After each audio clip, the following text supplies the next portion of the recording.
Gostaria que você abrisse comigo, por gentileza, Gênesis, capítulo 3, versículo 14. Nós vamos ler 2 versículos. Nós vamos navegar pela Bíblia. A gente não vai ficar lendo o tempo todo, tá? Eu vou dar o contexto, a gente vai ler o primeiro versículo e aí a gente vai navegando através da história. Então o Senhor Deus disse à cobra: por causa do que você fez, você será castigada. Entre todos os animais, só você receberá esta maldição. De hoje em diante, você vai andar se arrastando pelo chão e vai comer o pó da terra. Próximo. Eu farei com que você e a mulher sejam inimigos, uma da outra, e assim também serão inimigas a sua descendência e a descendência dela. Esta esmagará a sua cabeça e você picará o calcanhar da descendência dela. Amém? Feche os teus olhos, vamos orar. Pai, dai-nos a revelação da tua palavra. Precisamos da revelação do Espírito Santo. É só o Senhor que pode abrir a nossa mente, trazendo entendimento, trazendo a revelação. Que o nosso coração e a nossa vida seja uma terra fértil e que a semente que seja colocada nela venha dar fruto, Senhor. Não permita que a semente fique sufocada entre os pedregulhos ou pelos espinhos, que a ave venha roubá-la, mas que ela seja plantada, semeada numa terra fértil. Pai, que o nosso entendimento esteja voltado para a Tua revelação. Repreende toda distração, em nome de Jesus. Amém. Bom, esse contexto é o seguinte: o Senhor, Ele criou o homem, criou a mulher, e o Senhor deu uma ordem para ele. A proposta de Deus o tempo todo foi ser uma família com o homem, ser um com ele. Então o Senhor fez o homem, fez Adão e fez a Eva. Então eles no jardim, o Senhor deu uma ordem para que eles não tocassem na árvore. Então o Senhor deu essa ordem, Adão tocou, Eva tocou, e aí eles tiveram algumas consequências em relação a isso. A cada um o Senhor deu uma sentença. O Senhor deu uma sentença para Adão, o Senhor deu uma sentença para Eva e o Senhor deu uma sentença para a serpente. E esse texto que nós acabamos de ler é a sentença da serpente, que nasceria do ventre da mulher que esmagaria a sua cabeça. E a gente vai tocar nesse texto daqui a pouco lá na frente. Amém? Glória a Deus. A gente vai andar pela Bíblia, ok? A gente está em Gênesis, vamos caminhando. Fique tranquilo que eu vou dar todo o cenário, você não vai ficar perdido. Então, vamos caminhando. A descendência de Adão e Eva foi crescendo, eles geraram filhos. E a descendência foi crescendo, foi enchendo a terra. Mas assim como a descendência foi aumentando, o pecado foi entrando na terra, foi aumentando, a ponto de Deus decidir dar um restart. O Senhor falou: sabe de uma coisa? Eu vou dar um restart na humanidade, eu vou destruir tudo. Mas o Senhor fez uma promessa: eu não vou destruir a terra porque eu tenho uma promessa. Eu falei que nasceria um do ventre da mulher que esmagaria a cabeça da serpente. Como é que o Senhor destruiria a humanidade se Ele fez uma promessa para Eva? Então Deus teve uma ideia e poupou Noé e toda a sua família. Ok? E o Senhor deu restart e recomeçou tudo de novo, com Noé e toda a sua família. Ok? E a gente está navegando pela Bíblia. E Noé teve a sua família foi crescendo, foi indo e foi enchendo a terra, até que a gente chegou numa família. O Senhor decidiu se relacionar com uma família. E o Senhor deu uma palavra para um homem chamado Abrão. Então o Senhor fez uma aliança com Abrão e disse que ele saísse da sua tenda, olhasse para os céus e disse que a quantidade de estrelas seriam a sua descendência. E o Senhor fez um pacto com Abraão, ok? E a partir desse pacto, o Senhor passou a se relacionar com a família de Abraão, ok? Mas só que Abraão, ele tinha uma debilidade. E eu vou dizer que debilidade é essa. Abraão, no decorrer da sua história, ele estava passando com a sua mulher, até que ele ficou com medo de que um rei tomasse a sua mulher dele. Ele mentiu. Ele falou que aquela mulher era sua irmã, com medo de morrer, de que matasse a sua família. Ele mentiu. Repita comigo: mentira na tua casa. Meus irmãos aqui, dão uma força aí, daí é mentira. Ok? Beleza. O Senhor fez um pacto com Abrão, e de Abrão nasceu um filho chamado Isaque. Ok? E Isaque cometeu o mesmo erro. Isaac estava com a sua esposa. No decorrer da história, com medo de que o rei desejasse a sua mulher, ele mentiu, dizendo que era sua irmã. Ok? Então, Abraão e Isaac gerou mais 2 filhos. Abraão e Isaac, Jacó e Esaú. Esse nem precisa falar de mentira, né? A primeira coisa que Jacó fez foi mentir e conseguir a primogenitura do seu irmão. Ok? E a partir daí, mas ele mentiu para o seu irmão e ele excitou o ódio dentro da sua casa, a ponto de seu irmão procurá-lo para tomar satisfação e matá-lo. Então Jacó saiu daquela terra, fugiu e foi construir a sua família. Jacó mentiu. E lá na sua família mentiram para Jacó. Labão mentiu para Jacó. Você está vendo? Eu estou querendo que você se atente para um ciclo chamado mentira. Beleza, então Jacó, ele se depara, ele tem um encontro com Deus, lá no Val de Jaboque. Ele tem um encontro com Deus, e a partir desse encontro, ele precisa quebrar um ciclo chamado mentira. E ele, para quebrar esse ciclo de mentira, ele deveria se deparar com seu irmão. Pastor, por que você está falando isso? Mais cedo ou mais tarde, nós teremos que nos deparar com o nosso irmão. Se hoje nós temos alguma dificuldade, alguma debilidade, algum problema em relação ao nosso irmão, relacionado a perdão, problemas mal resolvidos, a maioria dos problemas são mal resolvidos na alma. Chegou a hora de nós tomarmos providências e nos acertarmos com os nossos irmãos. Então Jacó não tinha como fugir, ele foi lá e se acertou com seu irmão. Amém? Beleza, então Jacó teve vários filhos, teve 12 filhos, e dos seus 12 filhos aconteceu uma trama em que um dos seus filhos foi jogado na prisão, e esse filho foi vendido como escravo no Egito. Está comigo? Aí não precisa ficar abrindo texto, ok? Estamos navegando na Bíblia, eu acho que está ok para você entender. E dentro dessa trama, José foi levado ao Egito. E nesse Egito, ele deixou de ser escravo para se tornar o príncipe daquele lugar. Ok? Então, a partir daí aconteceu uma fome em Israel. Então, todo o povo, toda a família de José veio para o Egito. Então José separou um lugar para eles, e a partir daquele lugar, os filhos de Jacó foram crescendo, ficaram fortes, ficaram tão fortes a ponto do faraó ficar com medo, e ele deu uma ordem, ele começou a massacrar aquele povo, a aumentar os trabalhos, a escravizar. Aquele povo não tinha mais a referência de José. E então ele passou a massacrar a família de Jacó. Ok? Até que um dia, a princesa estava lá, tomando seu banho, e avistou um cesto, e viu uma criança, e a partir desse dia, ela tomou essa criança e criou essa criança. A gente está falando de quem? Moisés. E Moisés viveu 3 ciclos de 40 anos. Moisés, ele viveu 40 anos vivendo lá no Egito como um príncipe, cheio de mordomia. Ele era o playboy do Egito. Se imagina o Moisés no tempo de hoje, ele teria o iPhone o que hoje? Qual o último iPhone aí?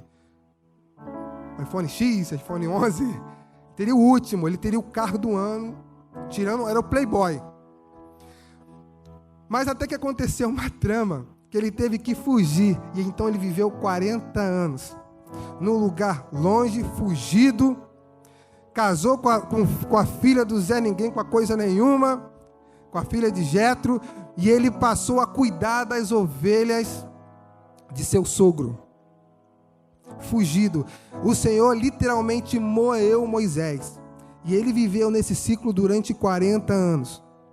Até que um dia Moisés está lá cuidando das ovelhas do seu sogro, e ele está olhando assim uma sarça queimando, e ele está lá cuidando das ovelhas. Então ele olha de novo, e ele continua cuidando das ovelhas. O tempo vai passando, e ele olhou, estou aqui há tantas horas, e até agora essa sarça não se consumiu. Então ele chegou de perto para ver, até que aquela sarça falou com ele. Por que aquela sarça não se consumiu? Porque o combustível daquela sarça é eterno. Se nós queremos queimar e não ser consumidos, o nosso combustível tem que ser eterno. O combustível daquela sarça era o próprio Deus.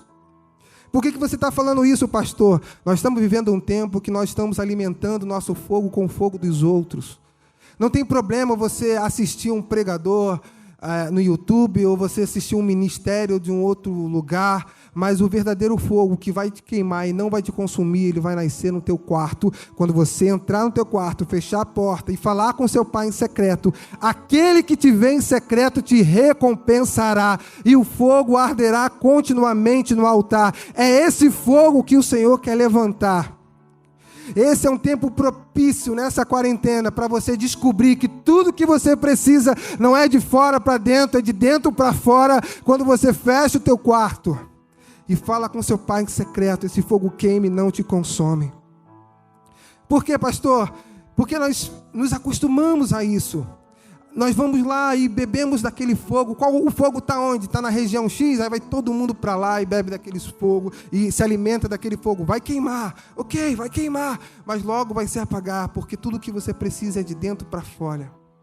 Então aquele fogo que estava lá no Monte Horebe não consumiu aquela sarça, porque era eterno. Se você precisa de algo eterno na tua vida, se preenche daquilo que é eterno, o próprio Deus. Quando você entra no teu quarto, amém? Então, a partir daí, naquele monte, o Senhor falou com Moisés e disse: olha, você vai voltar para o Egito e você vai tirar o meu povo do Egito, ok? Você vai tirar o meu povo do Egito, você vai libertar o meu povo do Egito. Então, Moisés começou a argumentar com Deus. Mas eu não sei nem falar, não sei como falar, sou pesado de língua. Então, Senhor, não fui eu que fiz a boca? Geralmente nós somos assim, a primeira coisa que nós fazemos quando nós recebemos um comando de Deus é argumentar. É argumentar para fugir, porque é mais fácil. Mas o Senhor falou: fui eu que fiz a boca. Então se levante e faça o que eu te mandei, porque as palavras sou eu que vou colocar. Talvez você esteja aí na tua casa e diz: pastor, eu não sei o que fazer, eu não sei por onde começar, eu não sei pregar, eu não sei cantar. Mas o Senhor, você sabe amar, você sabe lavar os pés. Não crie argumento com Deus, não crie argumento com Deus. Apenas abra sua boca e deixa Deus falar. Se permita ser um instrumento nas mãos de Deus, que Ele vai te usar. Amém? E assim o Senhor fez. O Senhor levantou Moisés para mais um ciclo de 40 anos. E Moisés foi lá, e toda essa trama você conhece. Moisés foi lá, e aconteceu as 10 pragas, e ele morreu no deserto. Aquela geração toda morreu no deserto. Então, a partir daí, no deserto, o Senhor o tempo todo, com a proposta dele desde o começo, se relacionar com a humanidade. E o Senhor lá no deserto, ele faz de um povo que era escravo no Egito, ele deu uma identidade. Que identidade? Ele passou de ser identidade de escravo para uma identidade de filho. A partir dali, naquele deserto, o Senhor fez de um grupo de escravos uma nação forte, que tinha um Deus, que tinha uma revelação. Deus se revelou ao seu povo no deserto. Se você hoje está se achando no deserto, creia, esteja atento, peça a Deus discernimento para você perceber Deus no deserto, porque Deus, ele se manifesta no deserto, e eu tenho certeza, ninguém passa pelo deserto e continua do mesmo jeito. Saiba disso, ninguém passa pelo deserto e continua do mesmo jeito. Então vamos caminhando pela Bíblia Sagrada. Então beleza, então foi instituídos os reis, os juízes e os reis. E nós vamos chegar sobre um ciclo de 3 reis, Reino Unido. O reino de Saul, o reino de Davi, o reino de Salomão.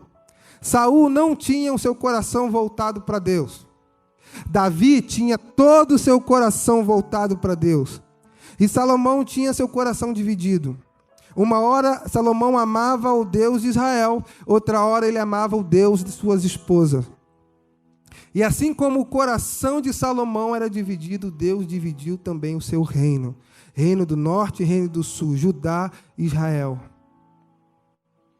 E vamos caminhando na história. Daí aconteceu vários momentos, o Senhor tentando se relacionar com a criação, se relacionar com a humanidade, e passa rei, entra rei, até que, na plenitude dos tempos, agora, aperte os cintos, que agora a gente vai começar a navegar. Até que na plenitude dos tempos, o Verbo se fez carne. O Cristo, o Deus vivo, o Deus que se fez homem, para que o homem fosse feito filho de Deus. Ele tomou forma humana, o Verbo se fez carne e habitou no meio de nós, cheio de graça e de verdade, e nós vimos a tua glória como a glória do unigênito do Pai. Ele veio para os seus, mas os seus não o receberam, mas aquele que o recebeu, deu-lhes o poder de serem feitos filhos de Deus. E Jesus, ele se remanifestou, o Deus vivo, o Cristo vivo, o Deus encarnado. A Bíblia diz que todas as coisas foram feitas por ele, que sem ele nada do que foi feito se fez. E ele veio com uma proposta. Que proposta é essa? Trazer a salvação. A Bíblia diz que nós estávamos mortos, mas pela luz de Jesus, através da salvação, nós fomos salvos da morte. Até que um dia crucificaram o nosso Jesus, numa sexta-feira. Aí, no sábado de aleluia, se cumpre a promessa que nós lemos lá em Gênesis. Lembra? A Bíblia diz que Jesus, ele desceu nos lugares mais baixos. Ele expôs a vergonha e a humilhação, Satanás, diante de todos os demônios e principados e potestade. Ele expôs a vergonha. Ele pegou pelo rabo, assim, pelo chifre, assim. Lá. Agora é minha conjectura, irmão, vem comigo. E ele trouxe diante dos principados e potestade, e ele esmagou. Nascerá um do ventre da mulher, que pisará a sua cabeça. Jesus triunfou sobre a morte. Jesus triunfou sobre o pecado. Jesus triunfou sobre a condenação. Não se permita ser julgado, não se permita ser acusado. Nenhuma condenação há para aqueles que estão em Cristo Jesus. Jesus, ele foi lá e expôs a vergonha, todos os acusadores. Diante de todos os acusadores a Satanás, nós triunfamos com Jesus. E a Bíblia diz que ao terceiro dia ele ressuscitou. Mas a proposta de Jesus, além da salvação, ele trouxe algo extraordinário. E toda vez que eu falo com isso, meu coração explode. O Senhor, ele veio trazer uma revelação. Que revelação é essa? O Senhor veio nos trazer uma boa notícia. O que é a boa notícia? O que é a boa notícia? Boa notícia significa evangelho. Evangelho significa boas novas, boa notícia. Mas, ok, pastor, Jesus veio trazer as boas novas, trazer o evangelho, mas que boa notícia é essa? Que boa nova é essa? O reino de Deus chegou! O reino de Deus chegou! Essa é a boa nova. A boa nova que Jesus nos revelou, que o reino de Deus chegou. E o reino de Deus, o que é o reino de Deus, pastor? O reino de Deus é quando a geografia que nós vivemos, a geografia dentro de nós, a geografia interna, é governada, é dominada pelo Rei dos Reis, Senhor dos Senhores.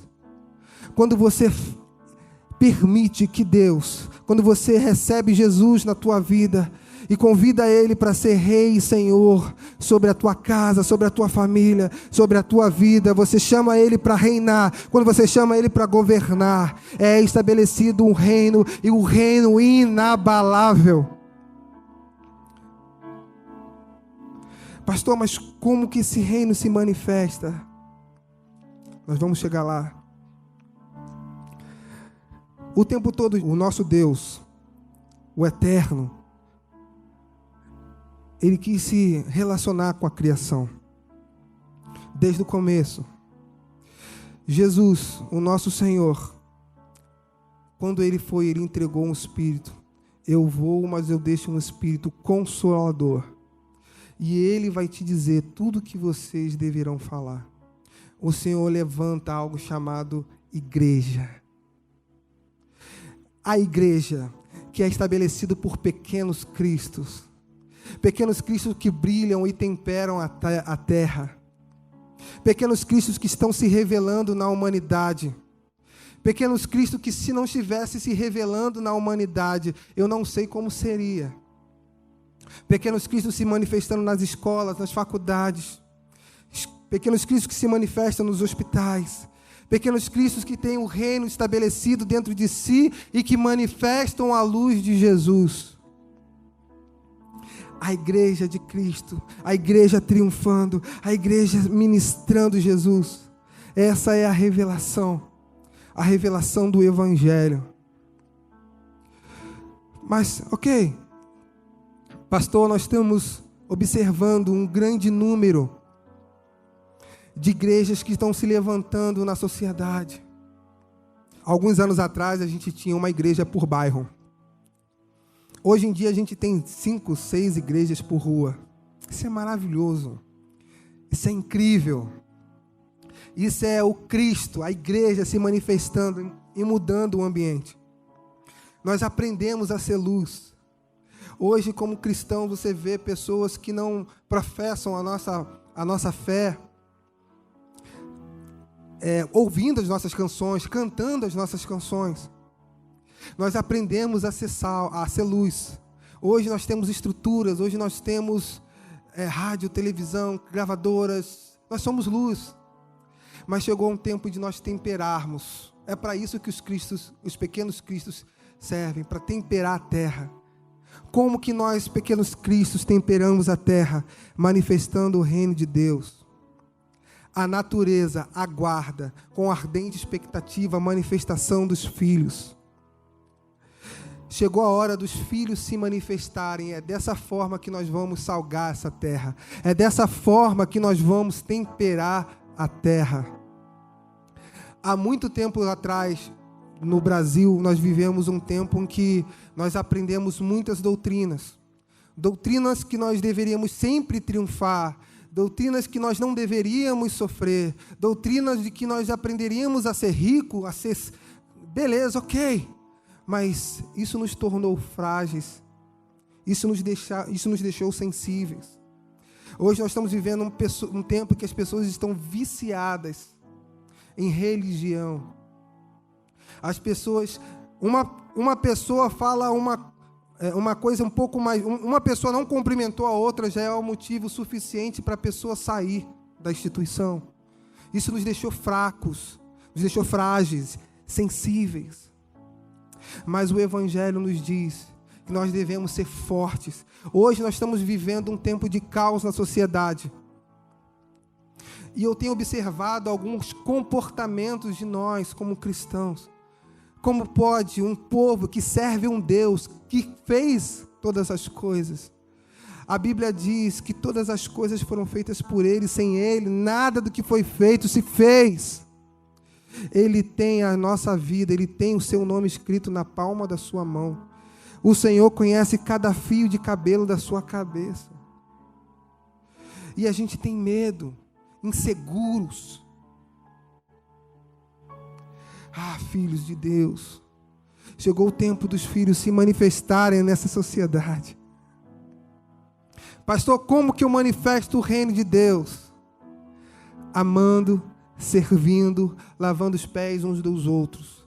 Pastor, eu não sei pregar. Pastor, eu não sei cantar. Eu não sei profetizar. Eu não sei fazer nada disso.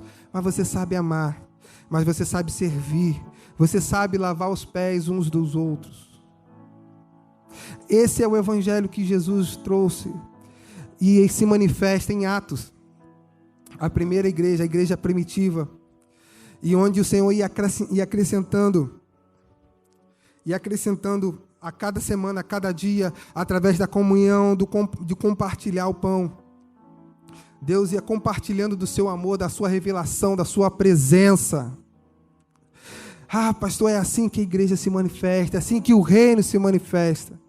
Pastor, por que você está falando isso? Talvez você tenha pessoas que nesse momento, na sua família, no seu trabalho, no seu ambiente, nos seus vizinhos, estão precisando de uma palavra, estão precisando da sua presença, estão precisando da sua atenção. Esse é o momento de a igreja atuar, manifestando o reino de Deus. Você dizer palavras, pegar a palavra de Deus e revelar ela. Conheço uma pessoa que pode tocar na tua vida e mudar a sua história para sempre. Eu conheço alguém que você precisa conhecer. Esse alguém mudou a minha vida e pode mudar a sua também. Pastor, por que você está falando isso? Porque ele mudou a minha vida. Eu vou falar um pouco do meu testemunho. Há alguns anos atrás, pelo menos 15 anos atrás, eu conheci Jesus. E a minha vida nunca mais foi a mesma. Eu fui nascido e criado frequentando igreja, nunca congreguei igreja, sempre frequentei. A minha mãe, ela visitava várias igrejas, ou seja, frequentava várias igrejas, várias denominações, e eu, juntamente com ela, ia, conhecia e vivia aquela realidade lá. Até que com os meus 16 anos, aquela idade que você quer descobrir o mundo, quer experimentar a vida, eu decidi me afastar de Jesus e decidi tomar as rédeas da minha vida.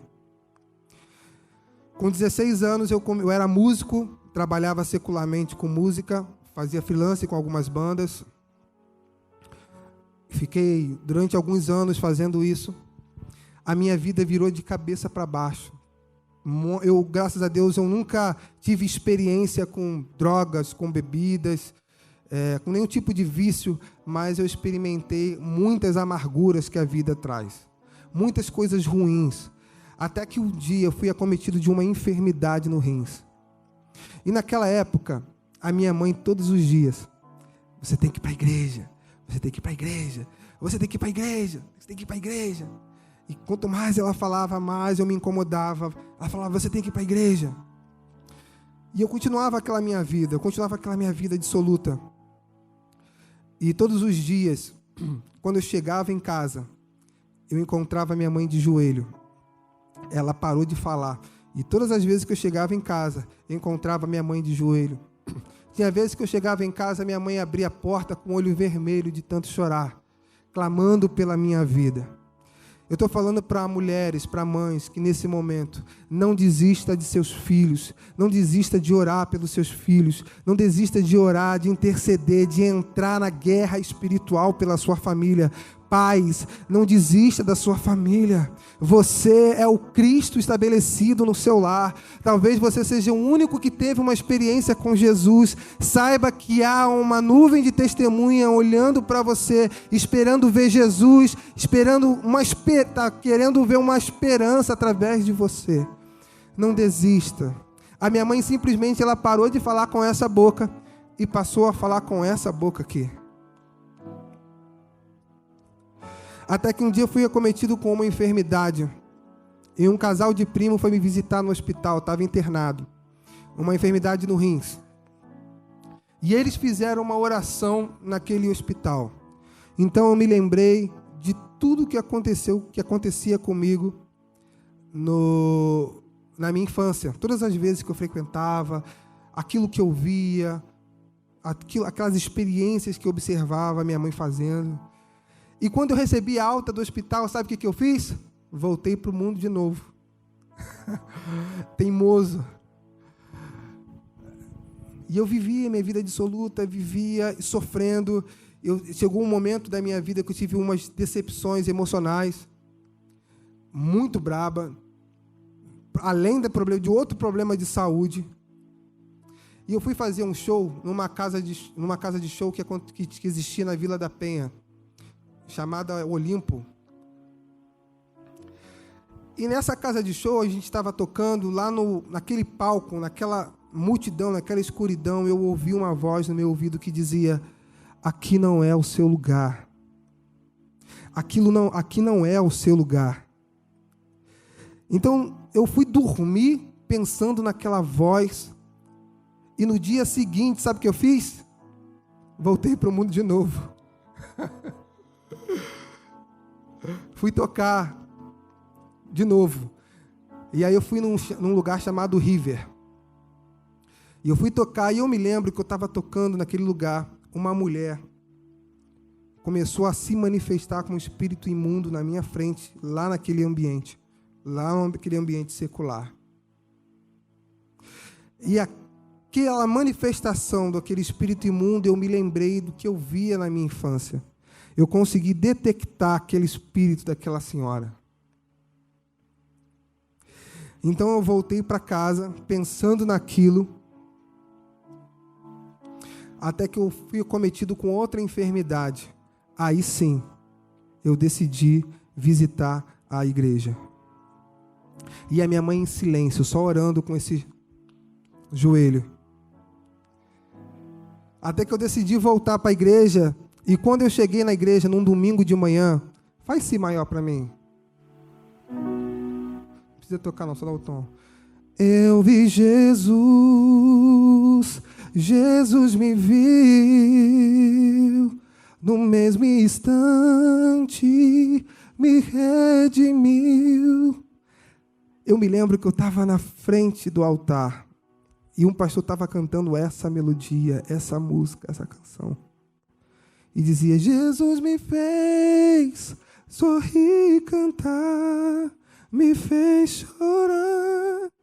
E ele cantava muito desafinado, mas aquela voz para mim era a voz mais linda do mundo. Eu não sei vocês, meu irmão, quando eu abri os meus olhos, eu me lembro que eu fechei os olhos na frente do altar.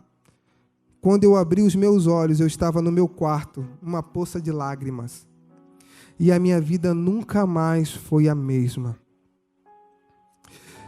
E dali em diante, a minha vida, eu fui conhecendo Jesus, eu fui conhecendo a sua palavra. Jesus ia se revelando através dos meus irmãos na comunidade, na minha comunidade de fé. Por isso é tão importante nós termos pessoas espirituais, amigos espirituais, líderes espirituais, para cuidar da gente, para nos aconselhar. Por isso você, meu irmão, que está na tua casa e está precisando de ajuda, nós temos aqui na Belém uma equipe incrível de líderes que podem te ajudar, te aconselhar, que vão te ajudar. Eu sei que nós estamos vivendo um tempo de caos, um tempo de medo, um tempo de incerteza, mas o Senhor levantou a igreja perfeita, a igreja inabalável, a igreja é perfeita sim. A Bíblia diz que ela foi lavada pelo sangue de Jesus. Então a igreja é perfeita sim, ela é linda, ela é imaculada, ela não tem manchas. E ela está se preparando para encontrar com o seu noivo. Até que a minha vida nunca mais foi a mesma. E no ano de 2017 a minha mãe faleceu. Mas ela deixou uma semente. A Bíblia diz que uma semente, se ela continuar viva, ela vive sozinha. Mas aquela semente morrer, ela vai dar muito outros frutos. Se hoje eu estou aqui, foi porque a minha mãe foi sábia. E a mulher sábia, ela edifica a sua casa. Eu estou falando para mulheres e para homens. Chegou um tempo de nós nos posicionarmos como igreja e tomarmos a autoridade com intrepidez na palavra do nome de Jesus, a palavra de Jesus, e estabelecer o reino de Deus na nossa casa, estabelecer o reino de Deus no nosso lar, na nossa família, e começar a falar com essa boca aqui. É essa boca aqui que funciona. Quando você entra no teu quarto, você deixa um gigante lá fora, mas quando você sai do teu quarto, aquele gigante virou um tapete. Por isso que a gente tem tanta dificuldade em ter disciplinas espirituais. Porque o inimigo sabe que quando você entra no teu quarto e você fecha a porta, aquele que te vê em secreto, ele te recompensará. Eu faço um desafio para você. Faz isso. Entra no teu quarto. Aproveita esse momento para tirar um tempo consigo mesmo. Pastor, não tem como eu fazer isso, porque na minha casa é muito barulho, é muita confusão. O seu quarto pode ser no trem. Por muitos anos o meu quarto foi o trem.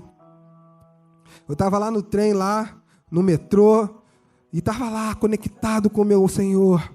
Porque enquanto eu orava, o Senhor Ele ia ministrando no meu coração, me fortalecendo, se revelando a mim.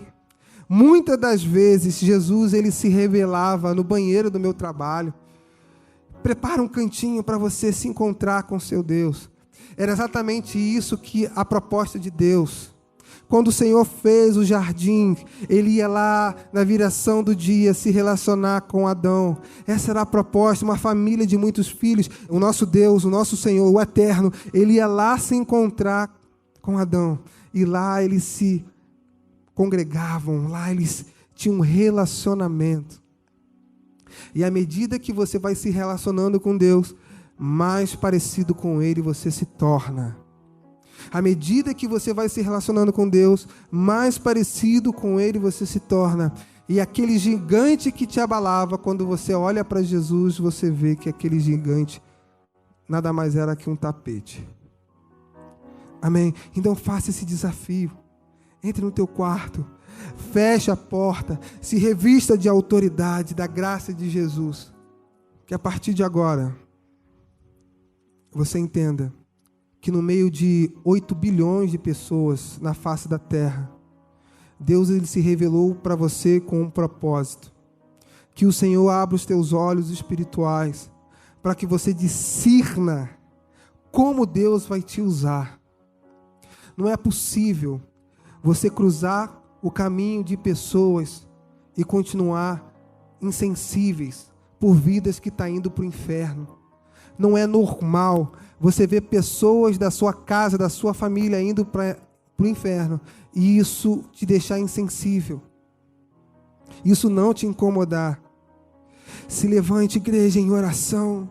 Se manifeste os filhos. Que os filhos se manifestem nessa geração, porque a natureza aguarda, ansiosa pela manifestação dos filhos. Chegou a hora dos filhos se manifestar e temperar essa sociedade. Eu estou falando para homens e mulheres cheios do Espírito Santo, intrepidez, que vão se manifestar nas escolas, nas faculdades, nos hospitais. Eu estou falando para advogados, eu estou falando para médicos, eu estou falando para empregados domésticos, eu estou falando para mecânicos, eu estou falando para professor de matemática, eu estou falando para músico, eu estou falando para todos.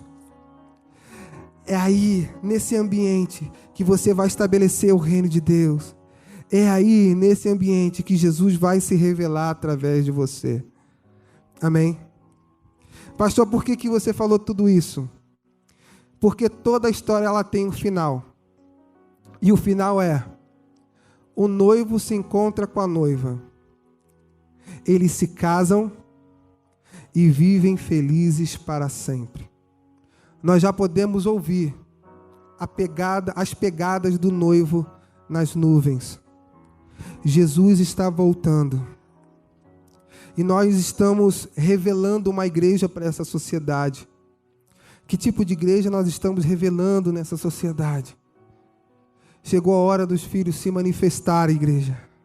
Aí onde você está. Que Jesus te revista de autoridade, de graça, para que você ame, para que você sirva, para que você lave os pés uns dos outros. Mas pastor, como é que eu vou lavar os pés? Eu não aguento fulano de tal, eu não vou engolir sapo. Jesus engoliu uma cruz por você.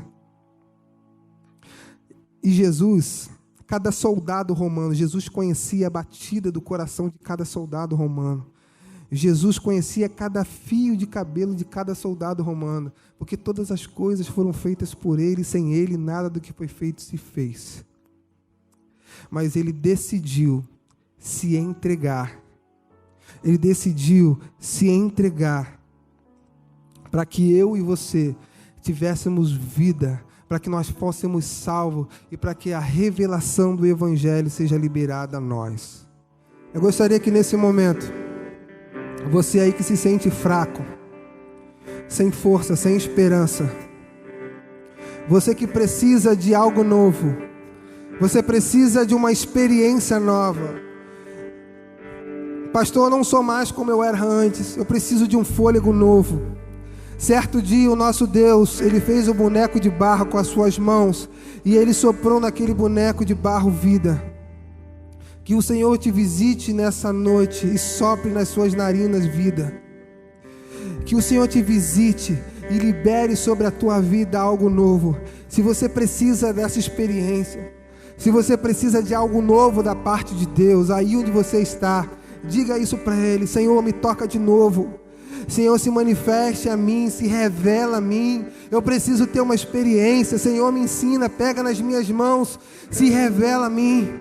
Pai, me dá força para eu ter uma rotina, uma disciplina espiritual, porque eu não consigo mais orar como eu orava antes, eu não consigo jejuar como eu jejuava antes, eu não consigo mais ler a Bíblia como eu lia antes. Que seja necessário o Senhor te jogar da cama de joelho de madrugada, que você fale isso para Ele: Senhor, eu quero algo novo, porque Jesus está voltando e o Senhor colocou algo em mim que vai abençoar outras pessoas. O Senhor colocou dentro de mim, colocou dentro de você um espírito inabalável, que te fortalecerá e estará contigo todos os dias da sua vida.